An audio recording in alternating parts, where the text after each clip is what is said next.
కొంతమంది పేర్లలా ధర్మాలు, విజయాలు, చైతన్యాలు కలిసుంటాయి.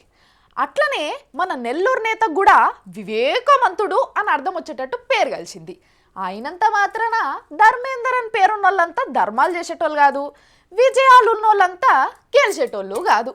అట్లనే మన ఆనం వివేకానంద రెడ్డి సార్ పేర్లున్న వివేకానికి ఆయనకున్న వివేకానికి తేడా స్టోరీలో చూడండి. అచ్చా సిగ్గులదట జీడిగింజ అంటే నల్లగొన్నను నాకు ఇంకేటి తక్కువ అని అనిసినదట. అట్టగానే ఉందే మా నెల్లూరు నేత విషయం కూడాను. నెల్లూరు నేత అంటే ఇంక గుర్తుపట్టలేదేటి మీరు? ఇంకెవరో అనుకుంటారేటి? అదే యాక్టర్ కమ్ పొలిటిషియన్ ఉన్నాడు కదేటి, అతనే ఆనం వివేకానంద రెడ్డి గారు. ఆయన ఏదో అంటాండు, ఓ పలా ఆలకించండి. అహింసావాదులైనటువంటి నరరూప రాక్షసులైనటువంటి తెలంగాణ వాదుల మీద అలుపెరగని పోరాటం చేస్తున్నాం చెప్పి మాత్రం మనం చేస్తున్నా. ఇల్లిగో ఇది విషయము. సార్ చెప్తున్నా సత్యమేవ జైతే. తెలంగాణలంతా అస్సలు మనుషులే కాదట, ఒత్తి రాక్షసులట. మరి తెలంగాణలో ఉన్న అన్ని రాక్షసులైతే మళ్ళా ఆల విషయం ఎందుకు సారు?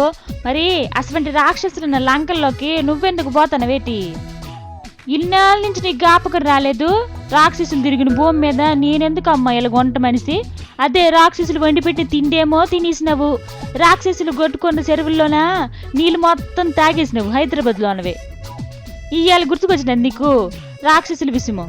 చేసిన పనులని బాగా చేసేసుకొని ఇవాళ జ్ఞాపకం వచ్చినది నీకు వీళ్ళందరూ రాక్షసులు అనేసి. ఇదిగో ఆలకించినారా? మన డ్రామా ఆర్టిస్టు కథ ఎట్ట అల్లుతున్నాడు. మీ తమ్ముడు గారేమించి జగన్ బాబుకు ఊరెట్టి ఎలా అంటాడు, తమరేమించి తెలంగాణలో ఒత్తి రాక్షసులు, రావణాసురులు, ఎల్లన్లు అని సంతానవు. మరి లోకమంతా ఎట్టుగా కనిపిస్తే మరి మీరెవరమ్మా? ఏ మెరగనోళ్ళా? రాజకీయ నాయకులను నమ్మొద్దు.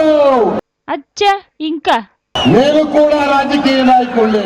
చూసినవా నీ మాటల్లో నీతి ఎంతగున్నదో? మళ్ళీ నువ్వే జనాలందరికి నీతులు చెప్పేస్తావు. నీ టోపీ, నీ యాసం తీసేసి చూస్తే తెలుగు ప్రజలు రాక్షసులా లేక రామచంద్రులా అని కనిపిస్తుంది నీకు. అచ్చే నీ అసలు రూపం బయటపడకూడదనేసి రోజుకొక యాసం కట్టేసి మంది మీద రాక్షసులు, అలటోలు, ఎల్లటోలు అనేసి నిందలేసేస్తాను. ఎట్టగమ్మ ఇలాగైతే ఇలాగే మాట్లాడతావు నువ్వు? గిల్లీసి పారిపోయినట్టు తెలుగు జనములకి మధ్యలోన గొడవలు ఎట్టేస్తాను. ఇదే మధ్య అసలు పద్ధతే కాదనేసి సీమాంధ్ర తెలంగాణలో జనం అంటాండ్రు. ఈ రాక్షస గణాలను ఆపేసి లీడర్లాగా మాట్లాడతావని కోరుకుంటాను. కోరుకు వచ్చినా అటు మాట్లాడతావా? ఏమో చూద్దాము.